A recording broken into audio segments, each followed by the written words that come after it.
Welcome दोस्तों, art and success channel में आपका स्वागत है। आज की इस वीडियो में हम लोग देखेंगे जीके का 20 सवाल, है ना दोस्तों। जीके का 20 सवाल, जीके 20 एकदम बेसिक क्वेश्चन है दोस्तों। उम्मीद है कि आप बना ही देंगे, आप जानते ही होंगे। फिर भी हम लोग देख लेते हैं, अगर 20 में से 14-15 क्वेश्चन आप बना रहे हैं दोस्तों, तो समझ लीजिए कि आपके अंदर बेस है ना। और मुझे नहीं लगता अगर आप ठीक ठाक से पढ़ रहे होंगे तो नहीं दे पाएंगे जवाब, आराम से इसका दे देंगे जवाब। 14-15 क्वेश्चन है ना दोस्तों। तो चलिए हम लोग देख लेते हैं। देखिए दोस्तों, हम लोग का जो पहला सवाल है, पहला सवाल हम लोगों का है कि बताइए भारतीय वानस्पतिक सर्वेक्षण संस्थान यानी भारतीय वानस्पतिक सर्वेक्षण का मुख्यालय कहाँ स्थित है। देखिए दोस्तों, इंग्लिश में भी इसका क्वेश्चन आ सकता है कि बोटानिकल सर्वे ऑफ इंडिया, और आया भी है ना। बोटानिकल सर्वे ऑफ इंडिया का मुख्यालय कहाँ स्थित है, तो याद रखिएगा दोस्तों, क्वेश्चन इंपॉर्टेंट है। तो याद रखिएगा दोस्तों, कोलकाता में, है ना। आपको भी पता होगा। चलिए देखते हैं दूसरे क्वेश्चन को हम लोग। अब देखिए दोस्तों, हम लोगों का जो दूसरा सवाल है कि बताइए वन अनुसंधान संस्थान कहाँ स्थित है। ये सब क्वेश्चन पढ़ते पढ़ते आप पुराना हो गए होंगे, अगर आप ठीक ठाक से पढ़ रहे हैं तो, है ना दोस्तों। वन अनुसंधान संस्थान कहाँ स्थित है, तो याद रखिए, अभी क्वेश्चन अच्छा है तो याद रखिएगा देहरादून में।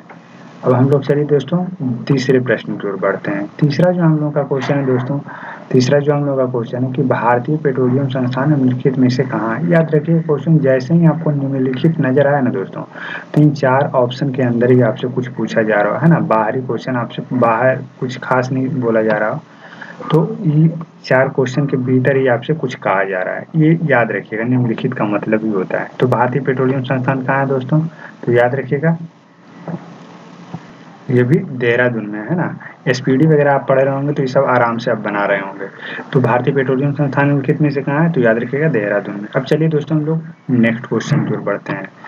नेक्स्ट जो क्वेश्चन है हम लोगों का कि वायुसेना एकेडमी कहाँ स्थित है ना। यही क्वेश्चन आपसे पूछा जा रहा है कि वायुसेना एकेडमी कहाँ है, तो याद रखिएगा इसका जो आंसर होगा वायुसेना एकेडमी हम लोगों का जो है हैदराबाद में, है ना दोस्तों। याद रखिएगा वायुसेना एकेडमी कहाँ स्थित है, तो हैदराबाद में। अब चलिए दोस्तों हम लोग नेक्स्ट क्वेश्चन की ओर बढ़ते हैं। उम्मीद है आपसे भी बन रहा होगा। तो अगर 14-15 क्वेश्चन अगर आप टच कर दे रहे हैं दोस्तों, सच में सही बना रहे हैं, तो आप जरूर कमेंट में जरूर लिखिएगा, है ना दोस्तों। अब चलिए हम लोग अगले प्रश्न को देखते हैं। तो इसका जो आंसर होगा हैदराबाद। अब हम लोग यानी 5वां क्वेश्चन करीब करीब देखते हैं।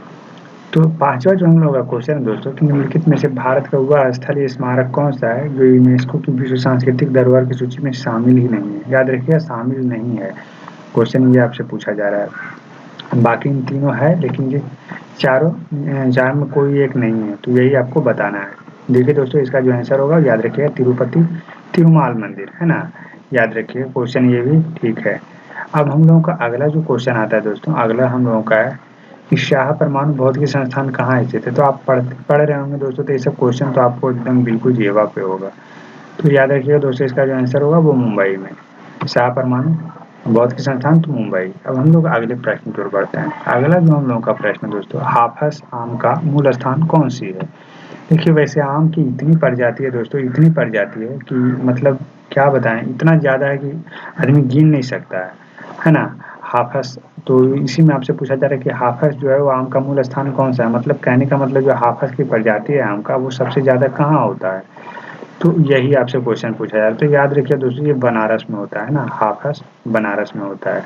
अब हम लोग अगले प्रश्न की ओर बढ़ते हैं। हमारा जो अगला क्वेश्चन है, अगला क्वेश्चन है दोस्तों कि एल्टन जॉन ने कैंडल इन द विंड, है ना। एल्टन जॉन एक व्यक्ति थे जो कैंडल इन द विंड एक गीत गाए थे। तो वही पूछा जा रहा है कि बताइए किसके सम्मान में गाया गया था। तो याद रखिएगा दोस्तों, राजकुमारी डायना के सम्मान में ये गाना गाया गया था, गीत गाया गया था कैंडल इन द विंड। याद रखिएगा, ये भी क्वेश्चन अच्छा है। राजकुमारी डायना के बारे में तो आपको पता ही होगा। चलिए दोस्तों हम लोग अगले प्रश्न की ओर बढ़ते हैं, यानी कि 9वां क्वेश्चन हो गया होगा। 9वां क्वेश्चन हम लोग देखते हैं। अब देखिए दोस्तों, 9वां जो क्वेश्चन है हम लोगों का, याद रखिएगा इसमें है संयुक्त राज्य के पहले शतवार्षिक उत्सव पर स्वतंत्रता की प्रतिमा संयुक्त राज्य को किसने भेंट किया था, जो न्यूयॉर्क बंदरगाह के निकट अभी भी लगा हुआ है ना, यानी कि स्थित है। तो इसका जो आंसर होगा दोस्तों, याद रखिएगा इसका जो आंसर होगा वो फ्रांस, है ना। फ्रांस ने ही इसको भेंट किया था। अब हम लोग अगले प्रश्न को देखते हैं। अगला जो हमारा क्वेश्चन है वो है परमाणु ऊर्जा आयोग का गठन कब हुआ था परमाणु ऊर्जा आयोग? तो ये सब तो बहुत बार क्वेश्चन आप आया होगा, आप लोग पढ़ते होंगे तो परमाणु ऊर्जा आयोग का गठन कहाँ हुआ था दोस्तों? तो याद रखिएगा इसका जो आंसर होगा वो अगस्त 1948 में हुआ होगा। आपको कितना क्वेश्चन पता है आप जरूर कमेंट में लिखिएगा। और हाँ दोस्तों, चैनल को भी जरूर सब्सक्राइब कीजिएगा क्योंकि आपकी सपोर्ट की जरूरत है दोस्तों, तो प्लीज जरूर कीजिएगा दोस्तों। अब हम लोग अगले प्रश्न को देखते हैं, यानी 11 क्वेश्चन को देखते हैं। 11वां क्वेश्चन, 11वां क्वेश्चन हम लोग का है दोस्तों, वो है सॉरी टीआईएफआर का संस्थापक निदेशक कौन थे? तो याद रखिएगा एस.जे. शाह थे, है ना दोस्तों? कौन थे? SJ. Shah. SJ. Shah. TIFR का फुल फॉर्म होता है दोस्तों Tata institute of fundamental research. याद रखिएगा Tata institute of fundamental research होता है। इसके निदेशक जो थे, संस्थापक बोल दिए सॉरी, निदेशक कौन थे? तो याद रखिएगा एस.जे. शाह। अब हम लोग नेक्स्ट क्वेश्चन की ओर बढ़ते हैं, है ना, यानी 12वें क्वेश्चन की ओर बढ़ते हैं। अब देखिए दोस्तों, हम लोगों का जो 12वां क्वेश्चन है, 12वां क्वेश्चन आपसे पूछा जा रहा है कि बताइए कि इसमें से कौन सा जो है बैंक वो किसी नदी के नाम पर रखा गया। यही क्वेश्चन आपसे पूछा जा रहा है। निम्नलिखित, जैसे ही आपको भी बता रहे हैं हम, याद रखिएगा निम्नलिखित में परेशान मत होइएगा, इन 4 क्वेश्चन में ही कुछ आपसे बात किया जा रहा है। तो निम्नलिखित आप समझ गए होंगे आप। तो बताइए दोस्तों इसमें कौन सा है? तो वर्धा ग्रामीण बैंक, याद रखिएगा वर्धा ग्रामीण बैंक है जिसको नदी के नाम पर रखा गया है। अब देखिए दोस्तों, हम लोग का 13वां क्वेश्चन है।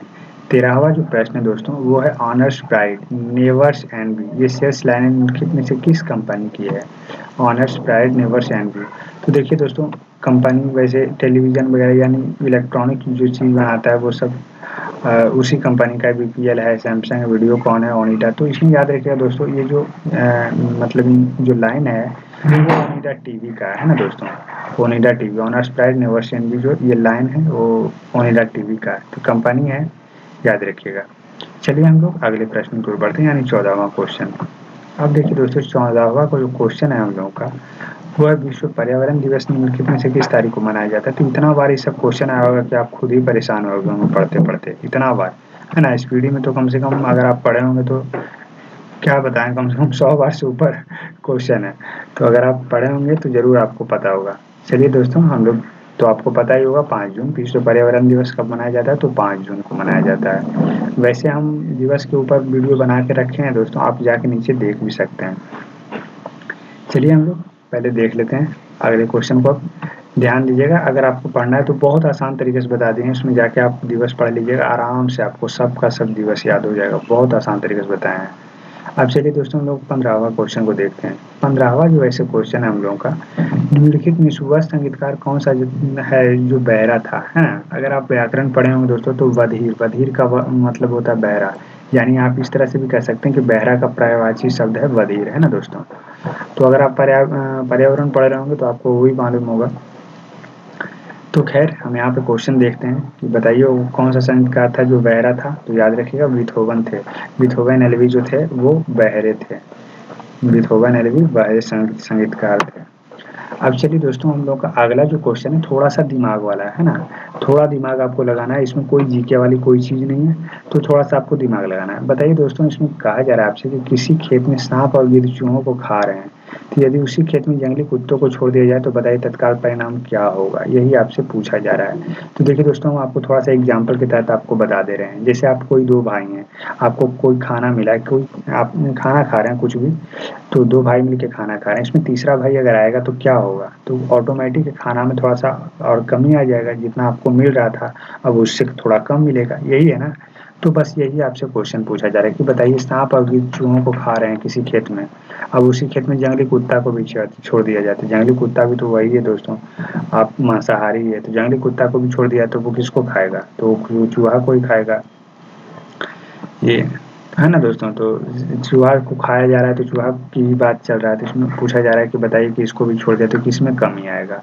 यही आपको पूछा जा रहा है, क्या होगा जो भी है। तो आपको इतना तो समझ आ ही गया होगा कि किसमें कमी आएगा, तो चूहा को खा रहा है इसलिए चूहे की कमी आ जाएगा, यही क्वेश्चन है। तो अब उम्मीद है दोस्तों आप भी समझ गए होंगे, या आपको पहले से पता होगा तो ठीक है, कमेंट में जरूर लिखिएगा हमको।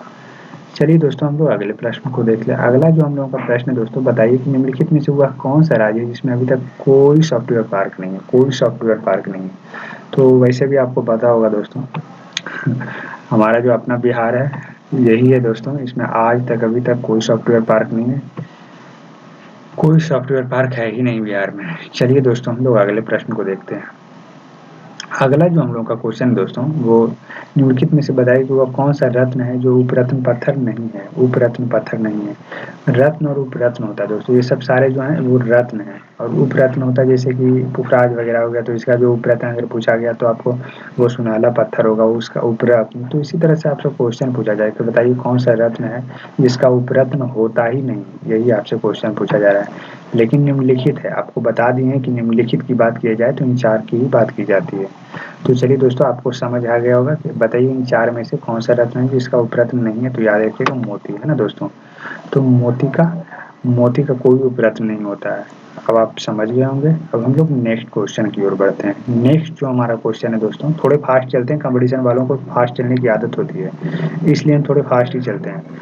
तो चलिए हम लोग दोस्तों देख लेते हैं अगले क्वेश्चन को। 10-12 मिनट में हम 15-20 क्वेश्चन तो वैसे भी करवा ही देंगे, हो ही जाएगा। चलिए दोस्तों हम लोग इस क्वेश्चन को भी देख लेते हैं। इस क्वेश्चन में पूछा जा रहा है आपसे दोस्तों कि निम्नलिखित में से बताइए, अगले क्वेश्चन को देखते हैं।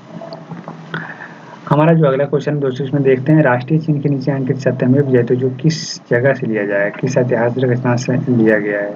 तो देखिए दोस्तों ये सब क्वेश्चन भी आप पढ़ते पढ़ते पुराना हो गए, बहुत बार आया होगा, तो याद रखिएगा सत्यमेव जयते कहाँ से लिया गया है, तो मुंडकोपनिषद से, है ना दोस्तों, मुंडकोपनिषद से लिया गया है। अब हम लोग 20वें क्वेश्चन को देखते हैं। 20वां जो हमारा क्वेश्चन है यानी कि लास्ट क्वेश्चन हो गया दोस्तों, तो इसमें आपसे पूछा जाए कि बताइए पुरानी कॉलोनी नॉर्दर्न रोडेशिया का नया नाम क्या है। तो आपको भी मालूम होगा नॉर्दर्न रोडेशिया जो है, रोडेशिया का पुराना नाम है वो जाम्बिया है, याद रखिएगा जाम्बिया, है ना दोस्तों। तो उम्मीद है दोस्तों जरूर आपका 20 क्वेश्चन हो गया होगा, और प्लीज़ चैनल सब्सक्राइब जरूर कीजिएगा। हम लोग मिलते हैं फिर से अगले वीडियो में। ठीक है दोस्तों, बाय।